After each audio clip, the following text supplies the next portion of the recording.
இது வரைக்கும் வந்து இருந்தவங்க யாருக்கும் அரசாங்கம் எந்த விதமான இழப்பீடும் கொடுத்ததில்லை. இது வரைக்கும் வந்து 100 பேர் மேலே இருந்திருக்காங்க சினிமாவில். வந்து எங்களுக்கு தெரிஞ்சு நான் ஒரு 30 வருஷம் ஆகுது. இந்த 30 வருஷத்தில் வந்து 100 பேருக்கு மேலே வந்து இந்த மரணம் நிகழ்ந்திருக்கு. எந்த விபத்துக்கும் எந்த அரசும் வந்து நிதி வழங்குறதில்லை. ஆனாலும் தொடர்ந்து எங்களோட கோரிக்கை வந்து அந்த குடும்பத்துக்கு ஏதாவது ஒரு வகையில் நிதி கொடுக்கணும். எங்களை வந்து ஒரு தொழிற்சாலையை எங்களை கன்வெர்ட் பண்ணிங்க. ஆனால் அதுக்குண்டான எந்த விதமான நிவாரணம் எங்களுக்கு இல்லைங்கிறது தான் எங்களோட கோரிக்கை, வேண்டுகோள், குற்றச்சாட்டு.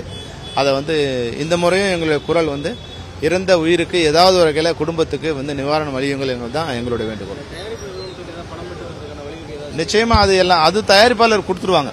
இது வரைக்கும் நடந்த உயிரிழப்பு விபத்துகளுக்கு, உயிரிழப்புகளுக்கு தயாரிப்பாளர் ஏதோ ஒரு வகையில் அவங்களோட சக்திக்கு ஏற்ற மாதிரி வந்து எங்கள் அந்த உறுப்பினர் குடும்பத்துக்கு அவங்க உதவி பண்ணியிருக்காங்க. நாங்கள் தயாரிப்பாளர் குறை சொல்ல விரும்பலை. அவங்களால முடிஞ்ச உதவி அவங்க பண்ணியிருக்காங்க. அரசு வந்து ஒரு வகையில் அந்த உதவிங்கிறது வந்து எவ்வளோ பணமாக இருந்தாலும் வந்து அந்த காலத்தில் கரைஞ்சி போயிடும்.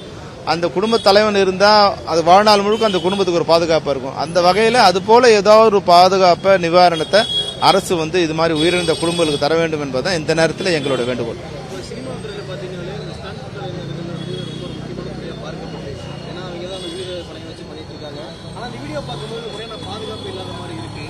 நீங்க வீடியோ இல்லை நீங்க தவறா சொல்றீங்க. நீங்க அது பாருங்க. அந்த வந்து அந்த வண்டிக்கு வந்து எல்லா விதமான வெல்டிங்கும் பண்ணி அவருக்கு வந்து ஹெல்மெட்ல இருந்து, கவசத்துல இருந்து, பெல்ட்ல இருந்து, பேடிங்ல இருந்து எல்லா விதமான இதுவும் பண்ணியிருக்கும்.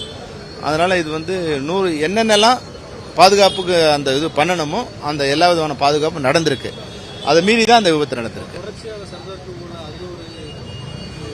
எல்லாமே வேற வேற. அதுல இருந்து ஒரு பாடம் கத்துக்கிறோம், அந்த பாடத்தை சரி பண்றோம். அப்ப இன்னொரு தவறு நடக்குது, அதுல இருந்து ஒரு பாடத்தை சரி பண்றோம். அதுதான் இப்போ இது வந்து ஏன்னா நாங்க வந்து 1000 ஒரு வருஷத்துக்கு குறைஞ்சபட்சம் 5000 ஸ்டண்ட் நடக்குது. அதுல வந்து இது மாதிரி ஒரு இது 5வது நிகழ்ச்சி நடக்குது. அப்ப 1000க்கு ஒரு ஸ்டண்ட் விபத்து நடக்குது. இது தடுக்கப்படணும். நாங்க முயற்சி பண்றோம். பிளே ஸ்டோர் மற்றும் ஆப் ஸ்டோரில் இருந்து பாலிமர் செயலியை QR கோடு மூலம் பதிவிறக்கம் செய்யுங்கள். செய்திகளை உடனுக்குடன் பெறுங்கள்.